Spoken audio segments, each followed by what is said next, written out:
Fico bip bip, ouais ça vient de commencer. C'est les cités, ça prend pas la C.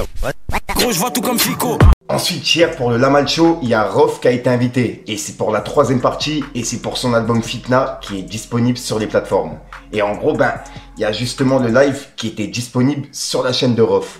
Et pour les personnes qui étaient intéressées, il durait plus de 3 heures. Et il a parlé justement de plusieurs choses qu'on n'a pas vues dans la première et la 2e partie. Et là, je vais vous passer quelques extraits que j'ai pu justement enregistrer au moment où j'étais sur le live. Et il a parlé de l'histoire avec son frère, tu vois. Et c'est une histoire qui a fait grandement parler dans le rap.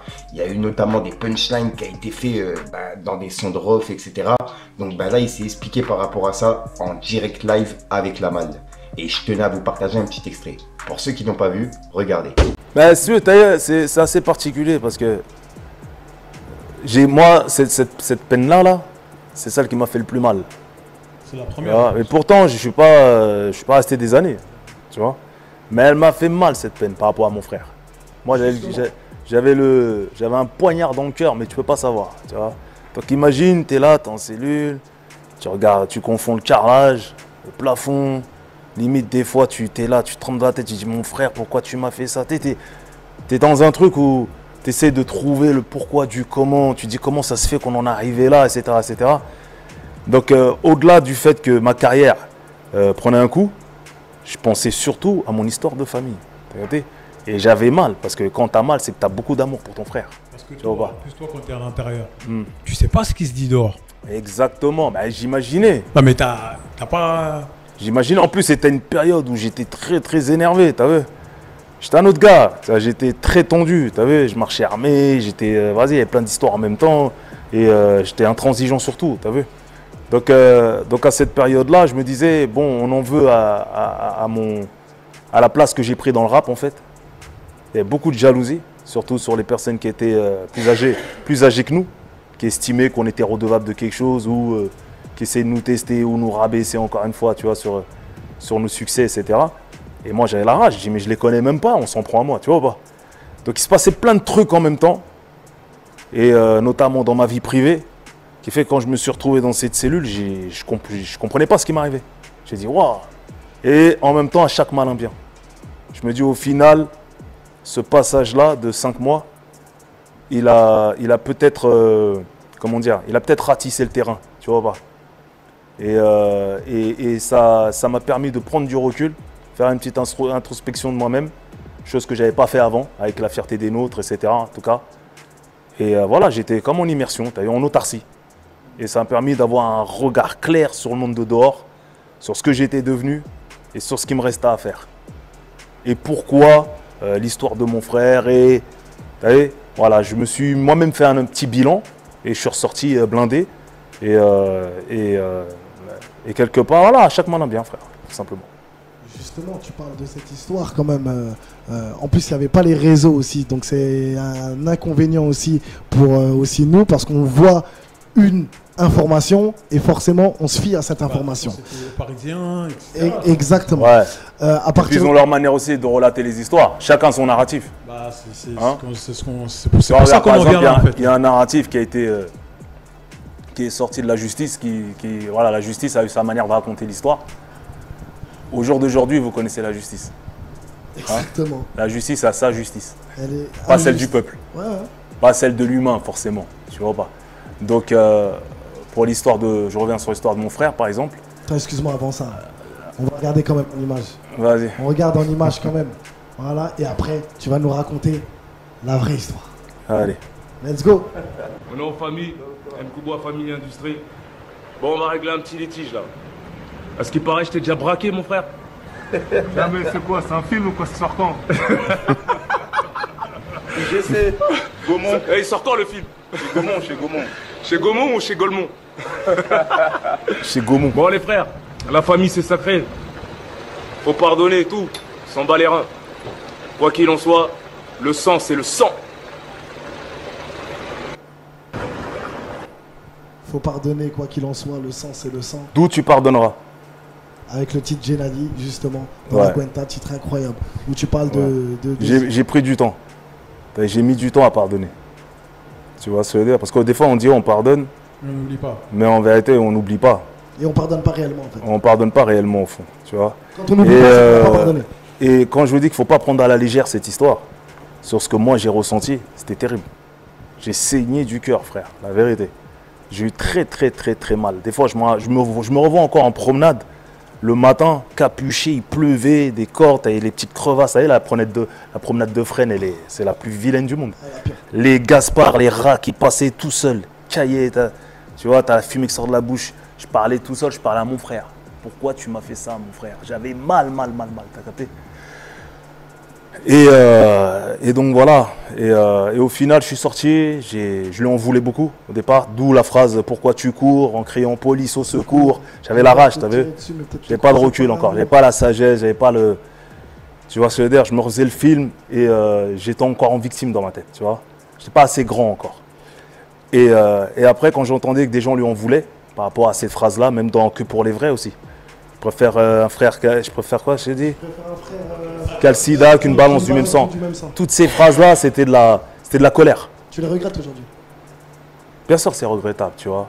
C'est regrettable, mais l'histoire, elle est écrite comme ça, tu vois. Et donc, ouais, je me suis dit, bon, voilà, là, tu vas pousser les gens à détester ton frère. Et mon frère, il faut savoir qu'à ce moment-là, il n'allait pas bien. Quand je vous dis il n'allait pas bien, c'est au niveau de sa santé mentale. Derrière, il a passé 8 mois à l'hôpital. Mais ça, tu vois, la juge n'a jamais cherché à comprendre. Pourquoi? Donc voilà, pourquoi la juge n'a pas cherché à comprendre et pourquoi on m'a tiré dessus de cette manière-là? En fait, la juge, c'est une juge qui m'avait déjà donné une peine sur une autre affaire. L'affaire du Palacio. Tu te rappelles l'affaire du Palacio? Exactement. La discothèque. Oui. Il s'est passé quelque chose là-bas. Ouais, je me rappelle. J'ai eu un problème là-bas. Et je m'en suis sorti avec 4 ans et 1 an ferme. 4 ans de prison et 1 an ferme, donc 3 de sursis. Ce qui s'est passé, c'est que je me suis pas rendu au jugement, au premier jugement. Déjà, ça l'avait agacé. Au deuxième, pareil, report sur report. Et j'ai pris cette peine et je l'ai fait casser en appel avec Maître Haïk. Donc je suis arrivé là-bas, quelque part, j'ai un peu dit, j'ai dit ce qui s'est passé. Ma manière, t'as capté? Donc, ils ont apprécié, ils m'ont mis 18 mois de sursis et une amende. Donc sa peine, elle a été cassée. Je l'avais beaucoup agacée, cette juge. Et je me retrouve devant elle, cette fois, pour l'histoire de mon frère. Mon frère, elle était tout seul, entouré par les Condés. Et il y avait toute ma famille d'un côté, ma mère qui était au milieu, la pauvre. T'as capté? Et je me rappelle, mon cousin, mon frère, tout ça, qui se faisait sortir du jugement tellement il pétait un câble. Et mon frère, il n'allait pas bien. Ça se voyait dans ses yeux, dans son regard, ça se voyait qu'il n'allait pas bien. Il souriait. T'as capté? Et ma mère, elle essayait d'expliquer ça. La juge, elle a dit non. À la base, je me suis fait attraper pour une détention d'armes. À la base, c'est ça. Elle a dit non, il m'a menti. Et je le croirai plus jamais. En gros, c'était ça. Par rapport à l'affaire de... Elle dit, je vois, monsieur Mkouba, que vous avez cassé la peine en cours d'appel. C'est elle qui m'avait donné 4 ans et 1 an ferme, dont 1 an ferme. Elle est restée là-dessus. T'as capté ou pas? Donc, quoi que je dise, c'était du mensonge. Elle m'a dit, vous êtes un menteur, tu vois. Et là, la parenthèse, excuse-moi de te couper, c'est tout ça pour dire que la justice, maintenant, juge sur le passé des autres et pas sur les affaires aussi présentes. C'est un truc de ouf. Donc voilà, donc, alors qu'en fait, ce qui s'est passé, c'est que j'ai donné rendez-vous à mon frère à Villejuif par le biais d'un ami à lui, que les petites vitries connaissaient. On savait que c'était avec lui qu'il traînait à ce moment-là. Puis j'entendais que voilà, il traînait parfois dans le 19, etc. Et qu'il y avait des mauvais plans autour de lui, des mauvais bruits autour de lui. J'ai cherché à le protéger. Et puis ma mère qui voulait absolument le voir. Tu vois? Et on savait qu'il n'allait pas bien. On avait des retours sur lui qui n'étaient pas positifs, au niveau de sa santé mentale. Et je voulais aller le récupérer pour aller manger en famille et tout, etc. Et ma mère m'attendait. J'ai dit, vas-y, je vais aller le chercher. Sauf qu'à ce moment-là, c'est la période où je t'ai dit, je traînais calibré. Quoi qu'il arrive. Tu vois. Et donc voilà, il y a eu ce rendez-vous dans le parking du McDo de Villejuif. intermédiaire avec moi au téléphone, etc. C'est lui qui conduisait, c'est lui qui me l'a ramené, etc. Je suis monté dans la voiture derrière lui. Ils avaient les McDo, ils mangeaient. J'ai dit, mon frère, ça va, etc. Il était choqué de me voir parce que j'étais derrière lui. Je lui ai dit, ça va, mon frère, etc. T'inquiète pas, je suis venu te chercher. On va voir maman, on mange un peu avec elle, on discute. Et voilà. Et après, tu me dis ce que tu veux faire, etc. On discute, comme d'habitude. Il était d'accord, hein. Sauf que moi, avant de descendre de la voiture, j'ai rangé mon truc. T'as capté? Je l'ai rangé dehors, je le laisse pas dans la voiture. Des fois, je me gare. À l'époque, on faisait des trucs de mongol comme ça, t'as vu? Et ce qui s'est passé, c'est que on est sorti de la voiture et lui, il a un truc de psychose. À cette époque-là, il avait comme de la parano, t'as vu? De la psychose. Et son pote, il lui dit, non, Djaloud, vas-y, monte avec lui, va avec lui. Et il s'arrêtait, il me regardait. Et d'un coup, il s'est mis à courir. Je lui dis, mon frère, qu'est-ce que tu fais? Et j'ai dit à son poteau, rattrape-le. Tu vois? Je suis monté en voiture, j'ai été récupérer le truc, je suis monté en voiture. J'ai bombardé, il avait déjà passé le muret sur la N7, il est parti de l'autre côté. Le problème, c'est que lui, il a grimpé un grillage, il a atterri dans une propriété, et je crois qu'il s'est mangé, il a cassé quelque chose dedans sans faire exprès, et il s'est fait attraper par les Condés. Les Condés, lui, qu'est-ce qu'il a dit? Il a dit oui, au début, à ce qui paraît, le fille qui m'expliquait, hein, il disait rien, et d'un seul coup, il s'est mis à parler de moi. Il a dit, ouais, mon frère, il voulait me voir, il voulait me parler, nanana. Au début, il n'y avait pas d'armes. C'est après, il a dit, ouais, je le connais, je ne sais pas ce qui serait passé, etc. Peut-être il y avait une arme dans la voiture, je ne sais pas. Et là, il s'est mis à me balancer, à dire ça. Et effectivement, moi, à l'époque, j'étais toujours armé. À cette période-là précise, j'étais toujours armé. Donc les Condés, qu'est-ce qu'ils ont fait? Ils se sont mis à me chercher, ils sont partis à Joinville. Quand je les ai vus arriver, j'ai jeté la clé de la voiture. Et ils avaient déjà le signal que c'était telle voiture. Ils ne pouvaient pas me louper, c'était un Brabus. La couleur carbone, c'était le seul comme ça, à cette époque-là. T'avais capté? Et j'étais avec les autres de la mafia Quinfré. Donc on s'est tous fait péter. Coup de torche, ils ont trouvé la clé. Ils ont conduit la voiture, ils m'ont ramené. Je ne savais pas encore pourquoi. Hein. Je ne savais pas encore pourquoi. On arrive. Et malheureusement, tu as vu, ils ont fouillé la voiture, etc. Ils ont trouvé le calibre. Ils ont trouvé. Ils sont arrivés, ils m'ont dit, venez avec moi. Venez avec nous, on est parti dans le parking. Ils ont fouillé, ils m'ont dit, bon, vous voyez. Ils avaient les gants, etc. Et comme un con, à cette époque-là, vraiment un âne. J'avais les cartouches de balles dans le cachet en dessous le pneu. J'ai oublié de les ranger. Je prenais trop mes aises. Je me disais, à chaque fois, je me faisais contrôler. Ah, il y a Rof, ça va et tout. T'as capté? J'ai pris mes aises. Et voilà, je l'ai payé. Et mon autre frère qui me disait, ouais, il a dit qu'il a fait exprès. Tellement il n'allait pas bien. Il a dit qu'il a fait exprès quand il venait au parloir avec Ban. Ouais, il m'a dit, il a fait exprès. Peut-être qu'il va te remplacer. Peut-être ceci, cela. Ouais, des phrases comme ça, frère. Mais c'est parce qu'il n'était pas bien mentalement. Il n'était pas bien mentalement. T'as capté? Il allait monter sur scène. Des fois, on vendait du distinct. Il allait dire, ouais, c'est moi, Rof, vas-y, passe-moi un t-shirt. On était dans des trucs comme ça. Faire un concert à ta place ou je sais pas, non? Il y avait un truc comme ça. Il a parlé de ça. Mais à ce moment-là, il n'allait pas bien. Et je réitère bien. Et il disait des phrases comme ça. Ouais, je pourrais le remplacer. Personne, parce que la ressemblance, parce que mon frère, etc. Il y avait aussi beaucoup de gêne par rapport à ma réussite. Je me rappelle une fois, je l'ai déposé à un boulot. Il m'a dit, pose-moi 200 mètres, je ne veux pas qu'on me voie avec le Cayenne. Ou même quand je le posais devant ses potes, à Vitry, il ne fallait pas que je le dépose devant la cité. Il avait honte. C'est dur, hein. Tu arrives avec un gros Cayenne turbo, tout neuf, flambant neuf et tout. Ton frère, il dit, ouais, ne me pose pas devant, je ne veux pas qu'il te voie avec. Même par exemple, dormir chez moi. Ouais, moi, je ne veux pas vivre dans un château, alors c'est pas un château. Et comme il y a du marbre, comme il y avait du granit, tu vois, un îlot central, tu as capté? Pour lui, c'était partir en couille, limite. Je m'étais embourgeoisé pour lui, tu as vu? J'ai mis du temps, frère. Et qu'est-ce que tu veux faire?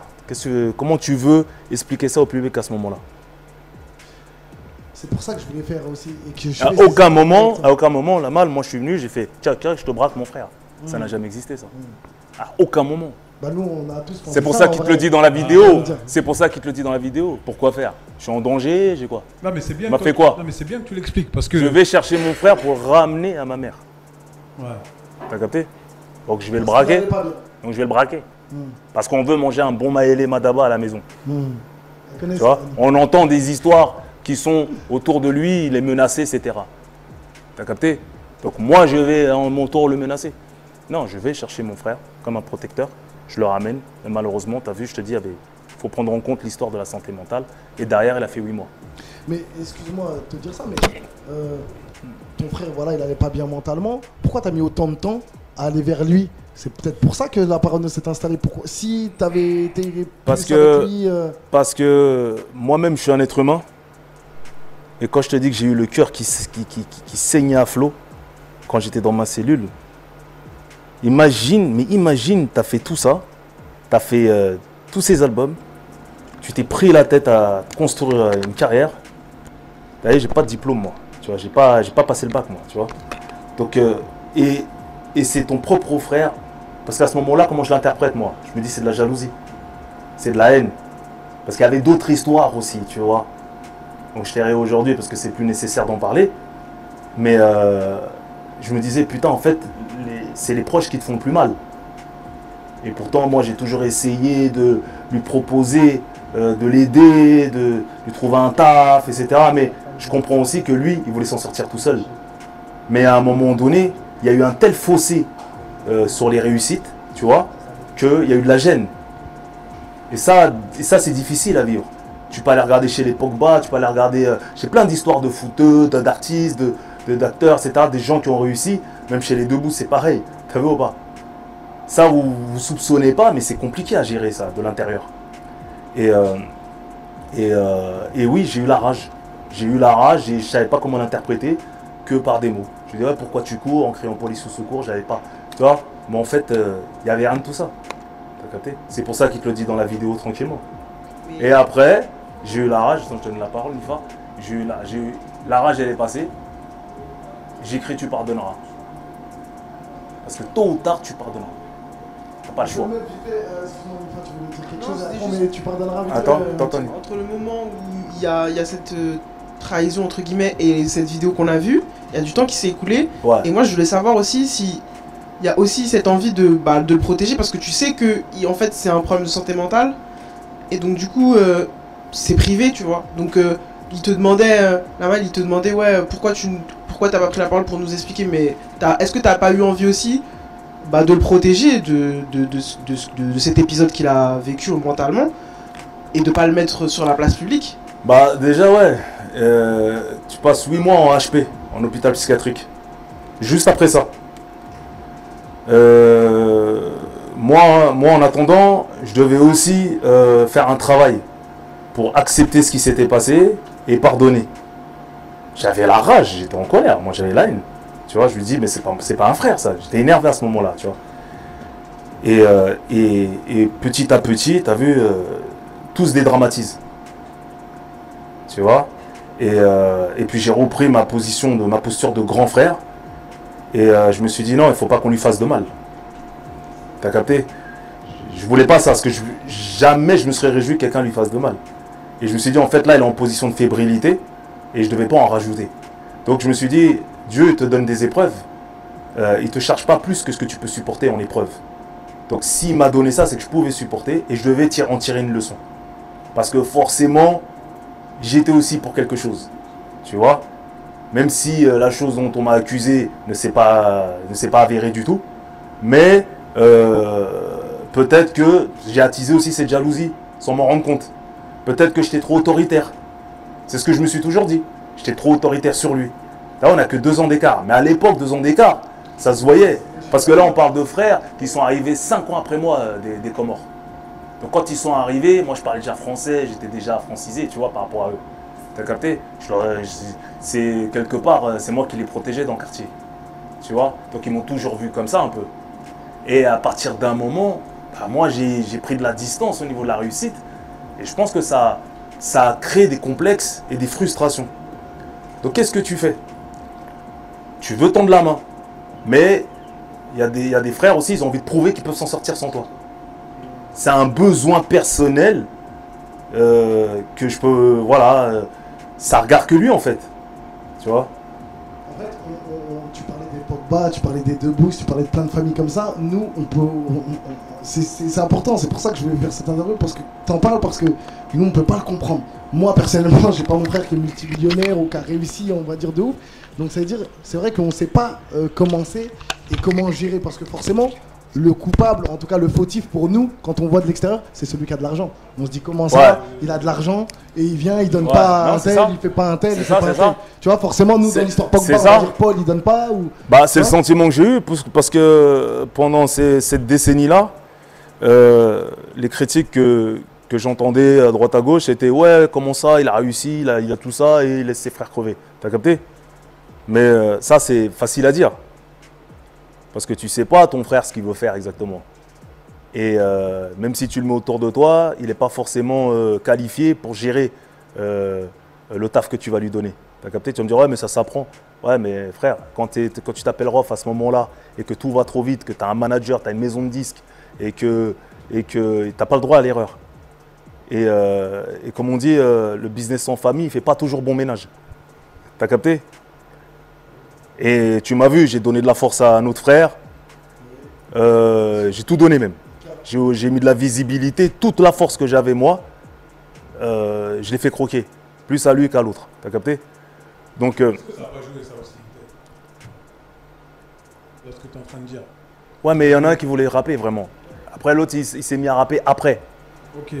Et qu'est-ce que tu voulais que je fasse? Que je fasse les Jackson 5? Tu voulais que je fasse les Jackson 5? Je vois ce que tu veux dire.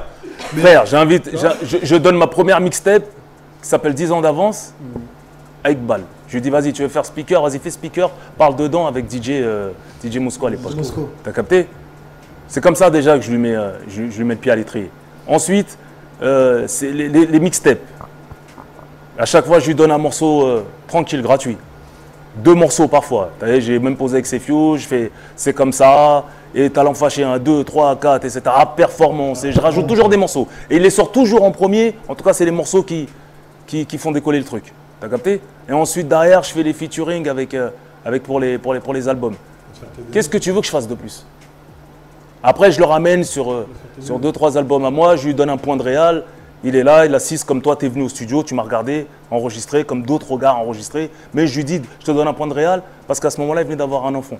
Et un deuxième. Je lui dis, moi, c'est ma manière, moi, de soutenir mon frère. T'as capté? Voilà comment ça se passe. Mais pourtant, tu me connais, tu m'as vu en studio. J'écoute personne, je fais ce que je veux. Personne me dit, tu poses comme ça, tu choisis tel instru, tu fais tel refrain, tu structures. Personne. J'avais déjà 2 albums, moi, qui avaient déjà marché. Donc, c'est vraiment pour aider mon frère. T'as capté? Donc, effectivement, peut-être qu'il y a eu un déséquilibre.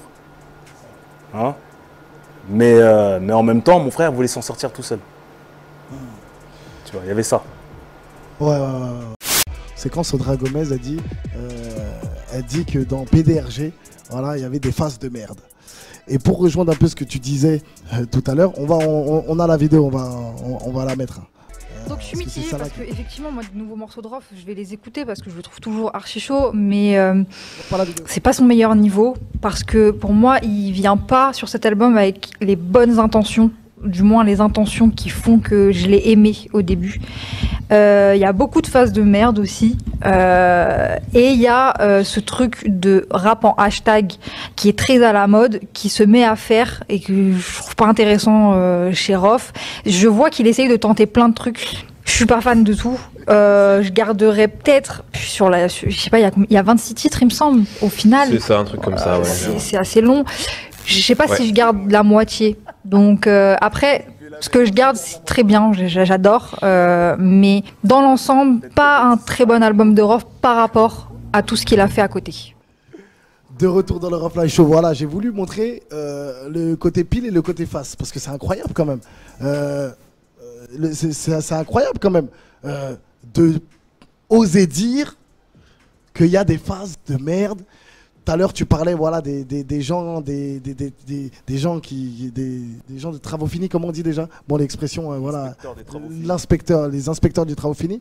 Moi, aujourd'hui, pourquoi j'ai une haine? Je vais vous dire la vérité, j'ai une haine. Parce qu'aujourd'hui, à cause de ces émissions, à cause de ce genre d'émissions et à cause de ce genre de discours, ils sont en train de vouloir tuer, j'ai bien dit tuer, un artiste ou un rappeur qui a vraiment œuvré pour l'industrie de la musique et pour la rue et pour nous, qui nous a fait du bien à nous aussi. Et moi, ce que je reproche à ce genre d'émission, c'est que forcément, c'est tout le temps des bobos de merde. Il y a des faces de merde et il y a des bobos de merde. Et c'est toujours les bobos de merde parce que tout à l'heure, je sais pas, on parlait de ça, on parlait d'intellectuel et intelligent, tu vois. Donc ça veut dire que parce que tu maîtrises, on va dire, la musique que tu connais, que t'as du bagou, on va dire, dans la musique, etc., tu te permets de juger un artiste qui, lui... Ah ouais, Nefa, tu veux défendre... En fait, non, je veux pas défendre qui que ce soit qui apparaît dans la vidéo, mais...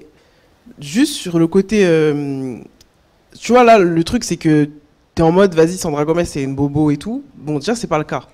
Moi je suis pas totalement d'accord avec tout ce qui a été dit, tant sur les phases de merde, même si je sais ce qu'elle a voulu dire dans phase de merde. Je veux pas la défendre sur la formulation parce que c'est elle qui doit, si elle a justifié sur la façon dont elle veut dire phase de merde, je pense savoir qu'elle parlait des trucs en hashtag, des phases en hashtag de l'époque. Rof, la fouine aussi en faisait beaucoup. Genre tu dis une phase, à la fin tu name drop un nom, etc. Je pense que elle, dans sa bouche, ça voulait pas dire. Mais j'ai pas envie de parler à sa place. Par contre, moi je fais partie des gens dont tu parles. Donc je vais pas défendre les humains qui apparaissent dans la vidéo. Mais à un moment donné, je pense qu'il faut parler d'agenda. Peut-être que au moment où tu as envie qu'on parle de l'album de quelqu'un, bah tu parles de l'album de quelqu'un si tu l'as aimé et t'en parles. Si tu l'as pas aimé, je pense qu'il faut pas venir parler d'un album que t'as pas aimé, parce que j'estime que nous, nos médias à nous culturellement rap, sachant qu'on est invisibilisé déjà dans les médias classiques, je parle de TF1, tout ça là, tout ce qui est, on va dire, establishment, vu qu'on n'existe pas là-bas, moi, c'est mon avis vraiment, et ça n'engage que moi, j'estime que dès que je vais parler d'un artiste, souvent ça va être pour le monter. Si j'aime pas, je te cala pas et je parle pas de toi parce qu'il y a peut-être quelqu'un d'autre qui lui va te mettre en avant. Exactement. Maintenant, là où je pense que ça peut être perturbant, c'est que pour la connaître un peu, je sais qu'elle a écouté tout comme moi, on est à peu près de la même génération, et que les extraits que tu viens de mettre ne représentent pas l'écoute qu'elle a et le fait comment elle a grandi avec les albums. Et c'est pour ça que je me suis permis de parler, parce que je pense pas que dans le milieu que je connais très bien, journalistique, que je pense, je la rangerai pas dans les bobos. C'est juste ça. C'est pour ça que j'ai voulu mettre les deux extraits, pour montrer les deux extrêmes. Parce que pour moi, c'est trop facile de encenser un artiste. Voilà, oui, j'aime bien ci, j'aime bien ça, et après, dézinguer et dire face de merde. Pour moi, tu vois, peut-être c'est pas une bobo, hein, comme tu le dis, moi je ne connais pas, mais peut-être tu ne dois pas dire face de merde quand tu ne connais pas justement la personne. Et moi, quand je te dis bobo ou pas, hein, je te parle de Mehdi, je peux te parler de l'industrie de la musique en fait, en général, et des médias en général. Tu parlais de TF1. Pour moi, aujourd'hui, ces médias-là mettent en avant des artistes TF1 ou au lieu de respecter les vrais artistes qui ont fait les choses pour la musique et qui étaient, comme tout à l'heure Rof l'a dit, qui traînaient calibrés. Le rap, c'est la rue. C'est-à-dire qu'en fait, vous venez, vous parlez de nous, alors que normalement, vous n'avez même pas le droit de parler de nous. Normalement, nous, on a fait des choses dans la rue que vous ne pouvez pas juger en mal, tu vois, parce que ça nous dessert au final, alors que le rap de base, si les rappeurs de rue n'étaient pas là, ils ne seraient pas à leur poste. Ouais, mais ce qui fait que c'est pas des médias spé qui ont fait que Rof, un jour, il s'est retrouvé à faire des trucs il s'est retrouvé dans un ascenseur avec Marc Lavoine. Tu vois ce que je veux dire? C'est des médias, c'est des gros médias qui ont fait qu'il a réussi à transpercer un plafond de verre que nous autres, les petits médias, on n'aurait jamais pu ce boulevard, on n'aurait jamais pu le donner. C'est lui qui allait chercher son truc là. Maintenant, il y a un truc du digital où on est passé sur Internet, où tout le monde pense qu'il a un avis et que son avis, il est mieux que celui des autres, comme une sorte de légitimité. C'est pour ça que quand tu me dis experte, moi je te dis non. Et à chaque fois qu'on essaie de me mettre dans cette case, je te dis non. Je te dis, moi j'ai écouté des albums et je te donne mon avis sur des albums, tout en sachant, parce que je suis un peu une meuf qui vient de ces endroits-là, parce que aussi j'ai un pied dans l'industrie et du côté artiste, pas du côté industrie, je sais ce que ça coûte dans la vie des humains de faire un album. Exactement. Ce que ça leur coûte en argent, ce que ça leur coûte en sacrifices familiaux, etc., etc. Donc, à chaque fois que je parle d'un humain, que ce soit Rof, que ce soit une légende, que ce soit un Lino, ou que ce soit le dernier gars qui vient de sortir là, qui vient juste d'arriver, je vais prendre en compte le fait que lui, peu importe son style, je sais pas ce qu'il a sacrifié pour sortir ça, donc si j'aime pas, limite je vais pas le desservir en allant dire ouais, etc. Machin. Maintenant, pour le cadre de Rof qui sort un album dans une discographie qui est longue et qu'ensuite on est dans des trucs de classement discographique, etc. Bah, je pense que quand t'as écouté beaucoup de rap et que ça fait partie de toi, y a pas photo, ça sent. Ça sent dans la façon dont tu formules tes phrases, dont tu le dis. Même si je vais juger un morceau que je trouve moins bien, ou un album, par exemple, quand elle dit bah, à partir de cet album-là, j'ai moins écouté, elle a le droit de le dire. Moi, je peux dire aussi cet album, j'étais moins dedans, etc., etc. Je suis d'accord avec toi. Sur le choix des mots, je suis d'accord avec toi sur ça. Sur le choix des mots, ça. on peut. Mais c'est pas parce que les gens, des fois, ils choisissent les mauvais mots qu'il faut tous nous jeter dans la rivière là-bas. Non, tu sais quoi, ben pour moi, je pense qu'il ne faut pas généraliser. Nifa, elle n'a rien à voir. Comme j'apprécie le fait qu'elle dise que du fait que déjà on est vu comme une sous-culture, le rap il a mis du temps à s'installer dans le paysage artistique français, dans le showbiz, et à être considéré comme une musique à part entière. Donc l'idée, c'est pas de descendre un artiste, c'est de monter son travail. Tu as capté, de comprendre sa démarche, même si des fois, voilà, c'est pas forcément les meilleurs morceaux, enfin nos morceaux de prédilection, mais ça reste de l'art. Tu as capté? Après, en tant que puriste et pratiquant de cet art, je sais pas, moi quand je parle d'un artiste, je montre plus de respect. Tu as capté?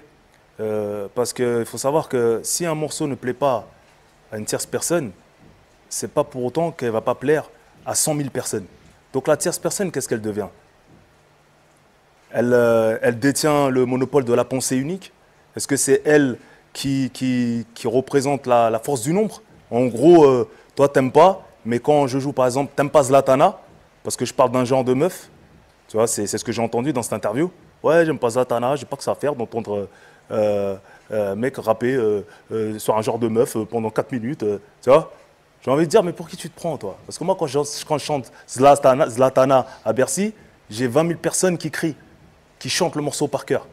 Partout où je vais, d'ailleurs, tu vois. Et comme tu as de la visibilité dans une émission, tu te substitues un rôle plus important que tu l'as en vérité. C'est que tu dégages toute cette partie du public rap français pour faire genre, ouais, il ne faut pas aimer ce morceau, en gros. Moi, je ne l'aime pas. T'as capté? Alors imagine maintenant si tous les auditeurs de rap français avaient cette émission-là, avaient une émission du genre. Mais elle serait ridicule. Tu vois ce que je veux dire? Je pense qu'il faut rester humble. Quand tu joues l'inspectrice des travaux finis, il faut rester humble.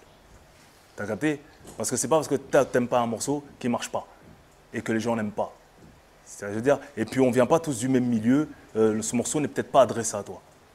Tu vois, je veux dire, moi je pense que Mehdi Maizi n'a pas grandi comme Rof. Il ne vient pas des mêmes milieux que Rof. T'as capté? On n'a pas le même parcours. Je ne sais pas comment il me regarde, moi je ne le regarde pas. T'as capté? J'ai rien contre lui, je n'ai pas la haine contre lui. Mais je me dis, tu viens sur mon terrain en fait. T'as capté? Et c'est ton droit de juger. Mais fais-le bien, avec respect. T'as capté ou pas? Et sinon, parle pas de moi. Laisse-moi tranquille, ne parle pas de moi. C'est exactement ce que je disais en fait, c'est ce qui m'a dérangé, c'est Face de merde.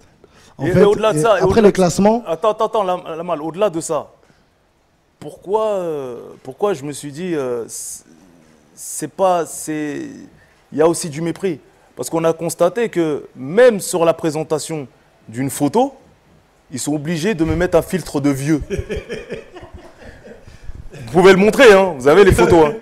Même sur la présentation d'une photo, on a comparé la photo de grand monsieur, l'original, et la photo que eux ils ont travaillé, ils m'ont mis le filtre vieux.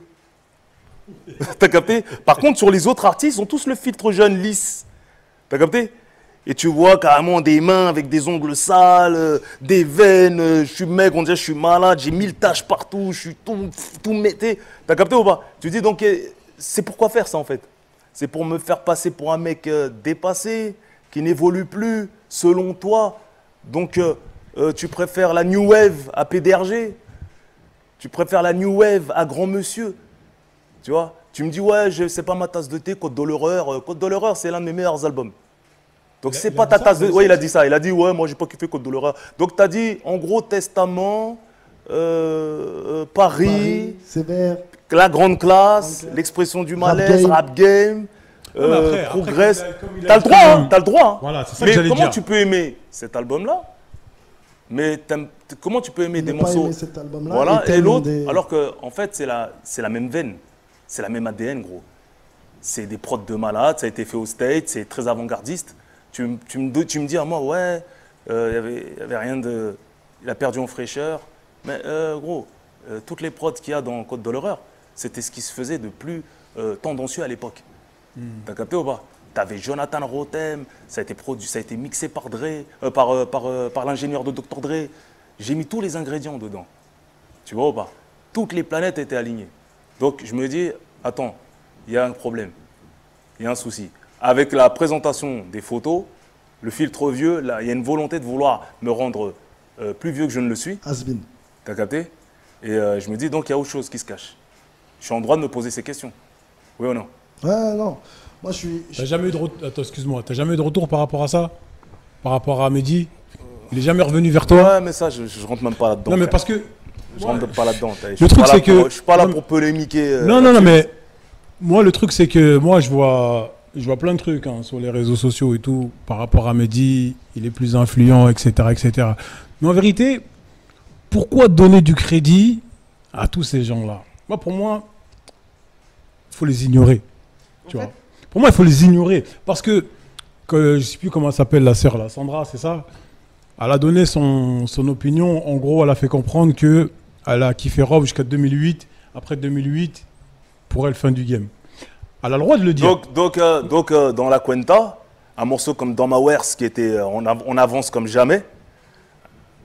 Tu es d'accord avec moi que Dans Ma Wers c'était en avance? Non, mais il est en avance, mais pour moi, comme je t'avais dit. Tu es d'accord avec moi que des morceaux comme Dans Tes Yeux, des morceaux comme Tu Pardonneras, des morceaux comme il y a quoi encore dans cet album? Qui veut ma peau? Qui veut ma peau? Non, pour moi, Dans Ma Wers, pour moi, Dans Ma Wers, c'est, je te l'avais déjà dit, pour moi, Dans Ma Wers, c'était un mauvais choix de le balancer en premier. Parce que déjà, il était trop en avance et les gens n'étaient pas prêts à écouter ce titre-là. Moi-même, personnellement, qui ai écouté Rof, j'ai pas kiffé Dans Ma Wers quand je l'écoute au moment où je l'écoute. Tu vois ce que je veux dire? C'est-à-dire que Dans Ma Wers, je me dis, mais pourquoi il me sort Dans Ma Wers? Et quand j'écoute l'album La Cuenta, Loup de la classe, je dis mais pourquoi il a sorti Dans Ma Wers? Et tu te rappelles, je te l'avais dit, à la génération, je t'avais dit, pour moi c'était un mauvais choix. C'est pour ça que même dans le Code de l'horreur. C'est un pari risqué. Après, regarde.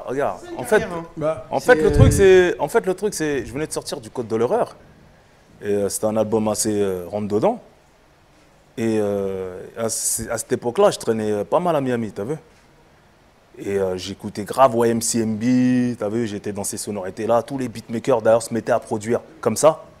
Il y a aussi les beatmakers aussi. Tu leur dis, ouais, fais-moi un son à la sévère, fais-moi. Je ne vais pas rentrer là-dedans. Tu connais le public. Ouais, refais-nous un bout portant, refais-nous comment ça s'appelle, Pleure pas. Il faut rappeler Saïd Demuro. Saïd Demuro, duplique Pleure pas. Blastar, duplique Que pour les vrais. Parce que le public, ça y est, il a pris un choc. Il veut plus un choc post-traumatique, il veut plus s'en remettre. Il veut que je continue de calquer mes morceaux. Et non, moi j'ai voulu me renouveler. T'as capté? Et j'ai voulu faire un album plus musical encore. Et je l'ai réussi en fait. Après, moi je suis dans mes délires, où c'est vrai, des fois je ne calcule pas trop ce que le public attend. Je fais mes goûts à moi d'abord. Et c'est ce qui s'est toujours passé. Je ne fais pas de la musique sur commande. Tu vois? Donc quand j'ai envoyé Dans Ma Wers, dans ma tête, j'allais faire une révolution. Tu vois pas? Et c'est ce qui s'est toujours passé. Après, c'est peut-être la manière de l'amener et trouver le bon interlocuteur, le bon média qui va te visibiliser tout ça et qui va te le vendre bien. Il va dire, voilà, ça c'est le dernier truc, c'est comme ça doit marcher. Aujourd'hui, c'est ce qui se passe. Tu vois pas? Quand PNL ramène un nouveau son qui n'a rien à voir avec ce qui s'est fait 4-5 ans avant, c'est toujours un pari risqué. Il l'amène, voilà, parce qu'il y a un tas de médias qui kiffent ce type de son avec iCloud, il le ramène en mode, oh, t'as vu? Et là, tout le monde dit, ah ouais, c'est ah, ok, bah c'est ah, t'as vu? T'as capté ou pas? Et c'est nouveau, c'est frais, ça fait plaisir à tout le monde. C'est la manière de l'amener. T'as capté? Si je tombe sur un Lamal, je dis Lamal, tu vas me le vendre comment ce morceau? Là, j'ai fait un nouveau morceau. J'avoue, c'est pas ce qui s'écoute en français en ce moment. Tu vois, je veux dire, si tu as envie de faire le bâtard, tu vas dire, ah, je comprends pas, c'est compliqué. Et si tu as envie de dire, moi, je m'en bats les couilles, c'est mon frère. Ça tue, c'est un truc de dingue. Et que c'est toi le journaliste en vogue. Tout le monde va te suivre, frère. Attends, des Skyrock, ils ont joué de la merde toute la journée. Ils ont réussi à te le faire aimer. des radios ont réussi à te faire passer des morceaux que tu kiffais pas. Tu te rappelles à cette période, à cette époque-là? C'est vrai. Toute la journée en boucle. À un moment donné, tu commences à te surprendre, tu bouges la tête. Tu le connais par cœur. T'as capté? Mais c'est ce que je dis tout le temps. C'est qu'à un moment donné, si les mecs qui sont boycottés à la radio, parce que, hormis toi, il y a même Ayam. Ayam, il passe plus sur les ondes. Et Ayam, ils sont encore productifs, tu vois. Ils sortent encore des trucs, tu vois. Mais ils sont plus... Et une fois, je parlais avec un boug, là, sur Disons-nous les choses. Et il m'a dit comme ça, en pleine tête. Ouais, mais Ayam, ils sont finis. Ça se dit pas, ça. Mais mais frère, là, tu vois, là, j'ai failli me lever, là, tu vois. Mais j'ai dit, mais comment... gros. Non, mais tu vois ce que je veux dire. Ça veut dire que moi, ce que je lui ai dit, j'ai dit... En plus, c'est un rappeur, tu vois. Moi, ce que je lui dis, si Ayam ne serait pas là, tu rapperais pas aujourd'hui. Tu vois. Rien que les morceaux Fleuve, tu vois, que Ayam, ils ont le morceau Demain, c'est loin. Frère, je pense que tu t'es inspiré d'eux aussi. Bien sûr. Tu vois ce que je veux dire? Parce que c'est le premier morceau Fleuve du rap français, tu vois. Parmi les morceaux qui m'ont aidé à écrire mes premiers textes, il y avait Tam Tam de l'Afrique. Tu vois. Il y avait le monde de demain d'Entem. Et tu vois, les types, aujourd'hui, ils se permettent de dire que... Ouais, mais nous, les générations, on nous a appris le respect. Oui, mais justement... Aujourd'hui, c'est le jeunisme. Aujourd'hui, c'est voilà, on court derrière le jeunisme. On a dit que le rap, il a un âge. C'est-à-dire de 15 ans à 30 ans, t'es encore jeune. 35, allez, mais apparemment, de toute façon, le rap, il a un âge pour eux. Depuis 2010, un mec comme moi qui a 46 ans aujourd'hui et qui a 30 ans de métier, bah, ce que je vais, quand je ramène un guerrier, par exemple, un morceau comme Guerrier, c'est très actuel, non? C'est de la trappe, oui ou non? Ouais. Leader, c'est pareil. Ouais. Walking Dead, c'est pareil. Ouais. Tous les morceaux quasiment. T'as vu? Ouais, les morceaux, ils sont actuels. Par contre, j'ai pas le droit de rapper un morceau, j'ai pas le droit de me faire un kiff et me faire un son à la Queensbridge qui sonne années 90. Ouais. Sinon, on va me dire, ah, ça, il est vieux. Ouais, il est vieux. Par contre, les autres rappeurs, ils ont le droit de rapper tout droit sur des morceaux années 90, mais on leur dira rien, eux. On va pas dater leur façon de rapper. T'as capté ou pas? Même s'ils rappent old school, on dira rien. Des fois, Drake, par exemple, un mec tendancieux, un artiste tendancieux, il rappe sur des sons à la Queensbridge. Il y a quasiment, l'instru, elle est vide. Bah, juste une rythmique classique et il rappe à la Nas, à la Cormega, à la t'as vu ce que je veux dire, à la Mobb Deep, il rappe comme ça. Personne ne lui dit, hey, c'est vieux, pourquoi il rappe comme ça? Bah, regarde Kendrick. Kendrick, pareil. Mais tous ces gens-là que vous citez, il y a un truc qui, pour moi, on passe à côté, c'est la culture. C'est-à-dire que quand quelqu'un ne veut pas parler d'un album ou veut parler d'un album, parce qu'on était sur le côté les chroniqueurs, etc., si tu ne sais pas à quelle culture ça renvoie ou à quel genre ça renvoie, t'as pas les codes. T'as pas les codes, bah tu vas pas pouvoir vendre correctement. Donc si là, Rof, il vient, il me fait écouter un morceau et que je suis là, ah je capte pas, et qu'il m'explique, ouais mais c'est parce que tel truc, tel sample, tel machin, je suis parti dans telle ville, j'ai capté tel gars, en fait eux ils sont dans tel méta, ah ok, bon il va me donner les outils pour que moi journalistiquement je puisse le traduire et que je leur dis ouais le nouveau single de Rof en fait ça va dans telle direction parce qu'en fait truc et tout. Nous on n'a pas ça. En France, il y a une perdition de la culture qui est terrible. Pourquoi moi, personnellement, vu que je suis la génération 90, j'ai à peu près fait mes devoirs et j'ai des grands frères qui m'ont à peu près transmis? Parce que j'ai des grands frères qui m'ont transmis. J'ai des grands frères qui m'ont donné Idéal J dans les mains. Mais nous, maintenant, est-ce que nous, on a fait le taf? Moi, je pose quand même la question parce que les types, je suis d'accord avec vous, ils font zéro effort. Mais est-ce que nous, on a fait ce truc? Maintenant, on se met un peu en cause. On a fait ce truc que moi, j'ai reçu comme héritage. Et qui fait que t'écoutes un album, même si c'est vrai que c'est éloigné et que c'est des codes 90, etc., tu peux capter, parce qu'on n'a pas fait le travail. Tu as raison, Nifa. Ni dans les émissions, ni dans rien. Tu as raison, c'est vide en France. Franchement, elle a raison. Mais est-ce qu'on a les outils pour pouvoir le faire? Il a dit un truc. C'est ça que j'allais dire. Il a parlé des médias, de Skyrock, il peut parler de Génération, il peut parler de trucs. Est-ce qu'aujourd'hui, eux, donnent, parce qu'à l'époque c'est eux qui faisaient découvrir les artistes au peuple. Maintenant c'est le peuple sur TikTok, il y a un morceau qui pète et qui fait découvrir aux radios. Tu vois, faut être en top avec une tendance pour être en playlist en radio. Et il est là le problème. Est-ce que nous on a les outils en tant que journaliste, en tant qu'acteur de ce milieu-là, pour pouvoir propager ce message qu'il y a un nouvel artiste ou un ancien artiste qui va sortir un son, c'est du turfu, les gars allez-y. Je réponds à ta question déjà à la première question. Est-ce qu'on a les outils? Oui. Maintenant, est-ce qu'on veut aller le faire? Parce que ce qu'on veut faire, et il faut parler français, ce qu'on veut faire là, ce truc de décrypter, d'expliquer, de sous-tendre, de genre dire ouais voilà, tel sample ça vient de là, et Rof, et le 9-4, et truc, et machin, ça rapporte pas d'argent. Ça rapporte pas de clics. Et ces gens-là, leurs agendas de taper sur un album ou de pas taper sur un album, je n'accuse personne. Je dis juste qu'aujourd'hui, on est contraint aussi à ça. Je me mets avec eux, hein, ces gens-là, parce que je suis journaliste aussi. Mais en vrai, si on est amoureux de la culture... Moi, quand je fais un format, je ne vais pas forcément citer Rof parce que ce serait facile, mais si je veux faire un format, un rappeur français que j'aime beaucoup, qui est Alpha One, et que je vais expliquer pourquoi il dit telle phase et décrypter ses 3 syllabes de rime, etc., je sais très bien qu'il y a 20 pèlerins qui vont kiffer, qui vont liker sur Instagram, et personne ne va calculer. Exactement. Mais j'ai décidé que c'était ça mon indo et que j'allais aller dans cette direction. Mais pour les autres... Faut pas vous étonner qu'il y en a qui cèdent à se dire bon, en vrai moi je bump l'album de Rof, en vrai je kiffe, mais c'est pas de ça dont je vais parler parce que c'est pas ça le truc trendy. Voilà, c'est ça. Donc c'est pour ça que je te dis, au final je reviens, tu n'as pas les outils, parce que même là demain, quand je dis tu n'as pas les outils, moi tout de suite je prends une caméra chez moi et je fais une vidéo. Donc on a les outils. Attendez. Excuse-moi, je fais une vidéo 100 fois sur l'album de Rof, l'album Fitna c'est le meilleur, ces trucs il a fait si je le décortique comme never, mais je vais avoir 20 vues. Imaginons, parce que personne me connaît. C'est pas à nous.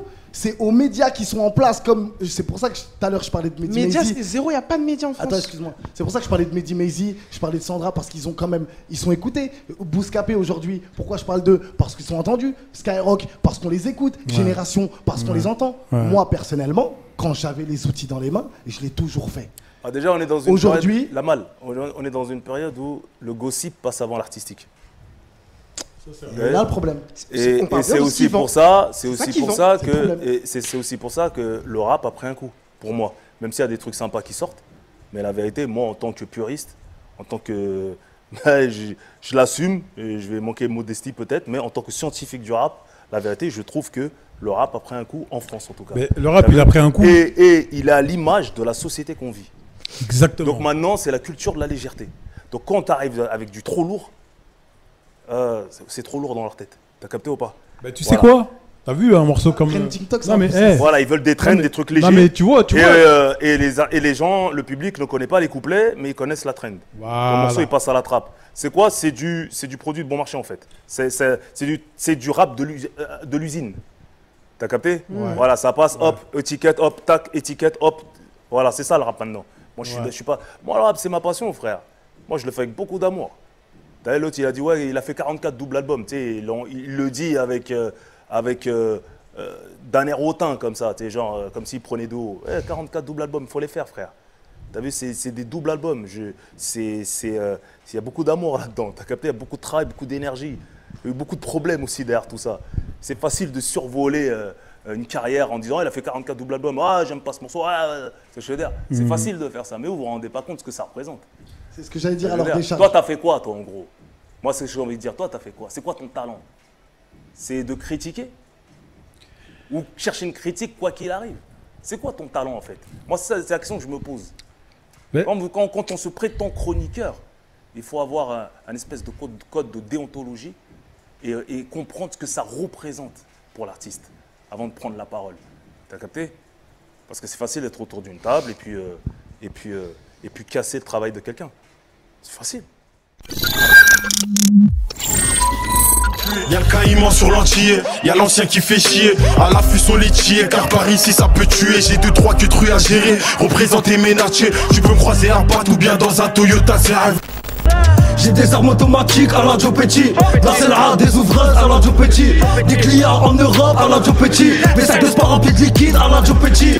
Tu sais très bien qu'on revient de loin, mon loin, c'était juste hier. Le 2 y'a le pôle emploi, le 5 reste déjà que le Nia. Quelle misère. Dis-moi Zina Golo sh'hal la belle vie.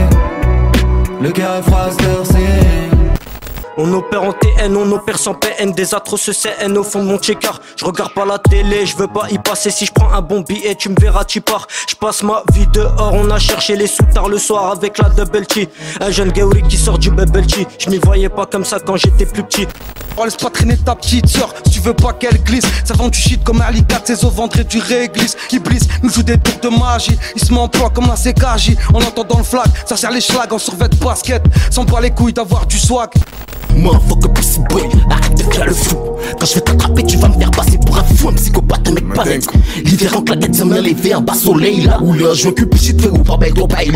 Toi t'es ridicule, attends, je vais mettre ta tête en ridicule. Il me faut une arme de guerre, un truc avec zéro recul. Anti-maniaque, Call of Duty, tu vois le style.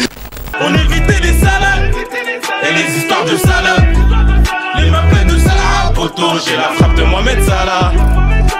J'ai la frappe, la frappe, la frappe. J'ai la frappe, la frappe, la frappe. J'ai la frappe, la frappe, la frappe. Fais la bébé maman, non, non, tu la frappes pas. Voilà des voilà. Et merci, Fico.